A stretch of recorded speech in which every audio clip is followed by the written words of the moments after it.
नमस्कार, मी जय राऊत. बुलेटिनमध्ये आपलं स्वागत. आयुर्वेद उपचार व पंचकर्म शिबिर उत्साहात. शेकडो रुग्णांनी घेतला लाभ. कारंजा. श्री दत्तात्रयांचे द्वितीय अवतार येथील श्री नरसिंह सरस्वती स्वामी महाराज यांच्या 725व्या जन्मोत्सवानिमित्त 3 जानेवारी रोजी येथे मोफत आयुर्वेद उपचार व पंचकर्म शिबिर घेण्यात आले. या शिबिराचा शेकडो रुग्णांनी लाभ घेतला. श्री नरसिंह सरस्वती स्वामी महाराज संस्थान, कारंजा व प्रभा आयुर्वेद फाउंडेशन, अकोला आणि आयुर्वेद प्रॅक्टिशनर्स असोसिएशन यांच्या संयुक्त विद्यमाने कैलासवासी गुरुवर्य वैद्य प्रता जोशी नाना यांच्या स्मृतिप्रीत्यर्थ हे शिबिर घेण्यात आले.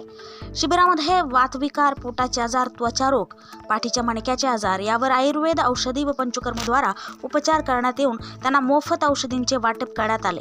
शिबिरात सहभागी तज्ञ डॉक्टरांनी सहभागी होऊन आपली वैद्यकीय सेवा श्रीचरणी अर्पण केली. त्यांचा संस्थानातर्फे यथोचित सत्कार देखील करण्यात आला. ग्रामप्रभा 24 न्यूजसाठी मुख्य संपादक दिलीप अवगण पाटील.